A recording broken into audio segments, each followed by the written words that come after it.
Good morning and welcome to worship at Bart Centenary United Methodist Church. I'm your pastor, Tammy Blos, and I'm so glad that you came today.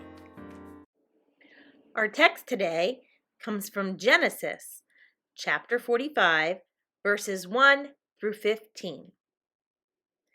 Hear the word of the Lord. Then Joseph could no longer control himself before all those who stood by him, and he cried out, "Send everyone away from me." So no one stayed with him when Joseph made himself known to his brothers. And he wept so loudly that the Egyptians heard it, and the household of the Pharaoh heard it. Joseph said to his brothers, "I am Joseph. Is my father still alive?" But his brothers could not answer him. So dismayed were they at his presence. Then Joseph said to his brothers, "Come closer to me." And they came closer. He said, "I am your brother, Joseph, whom you sold into Egypt. And now do not be distressed or angry with yourselves because you sold me here. For God sent me before you to preserve life. For a famine has been in the land these 2 years, and there are 5 more years in which there will be neither plowing nor harvest. God sent me before you to preserve for you a remnant on the earth, and to keep alive for you many survivors. So it was not you who sent me here, but God.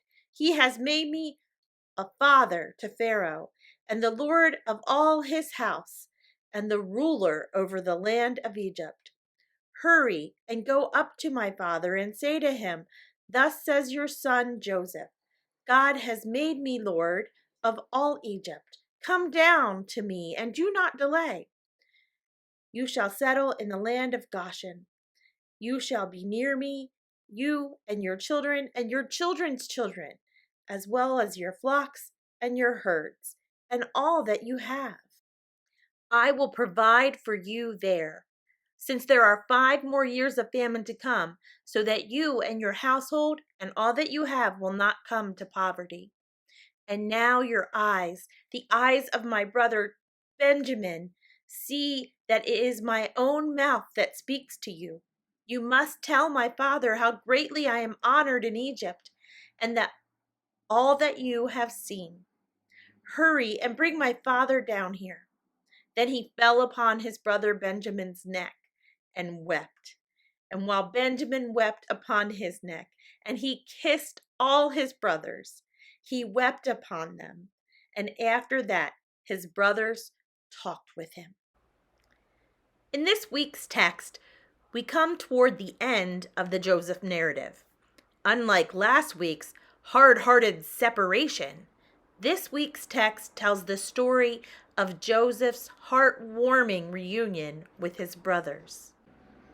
In our text last week, we discovered Joseph's own brothers hated him, kidnapped him, planned to murder him. In the end, they settled for selling him into slavery. Between that text and this one, Joseph has risen to the top of the household that he was sold into. He was falsely accused and imprisoned for crimes against his master's wife. In prison, he again rose to the top. He was put in charge of all his fellow prisoners. And while there, he interpreted correctly the prophetic dreams of at least 2 people. One who was the Pharaoh's cupbearer.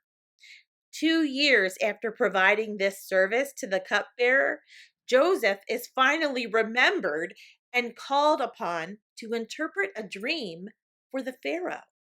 This dream is a warning. There'll be 7 years of plenty, followed by 7 years of famine. And Joseph recommends to the Pharaoh putting food aside during the first 7 years so that Egypt does not wither as the rest of the region will during these 7 years of famine. He is elevated in the Pharaoh's service as high as one can be, second only to the Pharaoh in authority. And now In today's text, Joseph is literally making those dreams of his youth, those that his brothers hated so, come true right before their eyes. Because of that famine throughout their entire region, the one that Pharaoh dreamed about, Egypt now has plenty of grain, and Joseph has been in the right place at the right time and was able to interpret Pharaoh's famine dream. And so while the rest of the region suffers, including Israel, Egypt is thriving. So, how does Joseph respond when his brothers come walking into his door to beg for food, not even recognizing him? Does he seek revenge?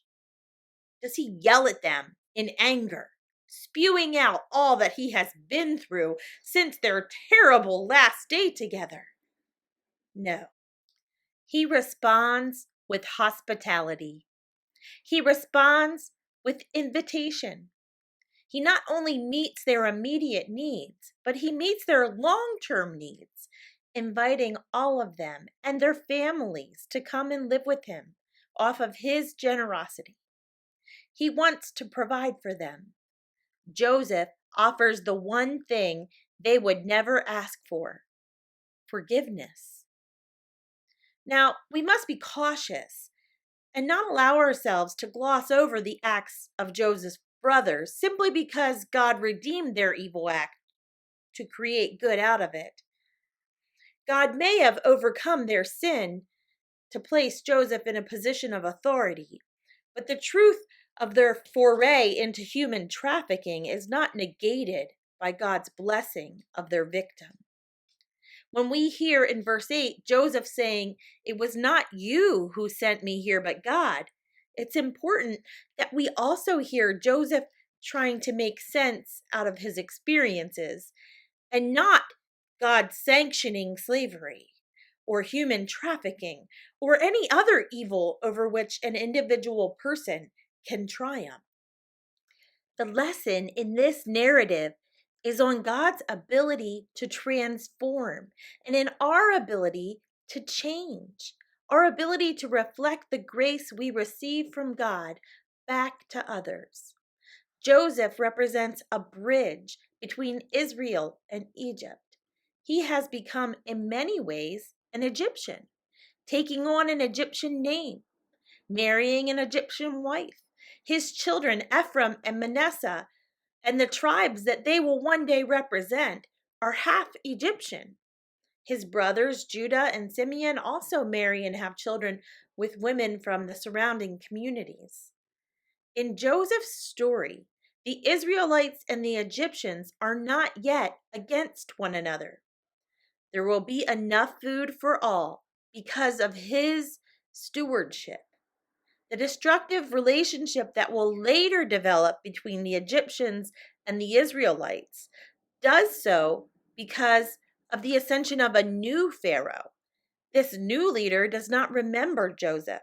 He either does not know anything about him or what he did for both of their peoples, or he chooses to conveniently forget. When you and I remember Joseph, when we tell his story, we are acknowledging that some family relationships are deeply troubled. Some family relationships are even violent. In this remembering, we are reminding ourselves that even in the most deeply troubled family, forgiveness and healing are possible. Our national family has not always had the best relationship. We have and we continue to treat one another very poorly sometimes, and sometimes downright violently and harmfully. Maybe your own experience with family has been similarly troubling, and you can relate to Joseph's story. Maybe not. However, when we remember Joseph and tell his story, we are given an opportunity to reflect on ourselves in our part of our family drama and in our national drama. Joseph's story requires us to ask some questions. What is the state of our stewardship, our generosity, our relationship with others, both neighbors and strangers? Do our actions today have consequences that we might not be able to predict tomorrow? Can we model Joseph's kind of forgiveness for those who have legitimately and possibly purposefully wronged us? I'm not saying that these actions and thought processes are easy, but I'm saying that they are God's will for his people. May God give us the strength to be right and to still forgive. May God give us the strength to admit when we have been wronged and to accept the forgiveness of others. Amen.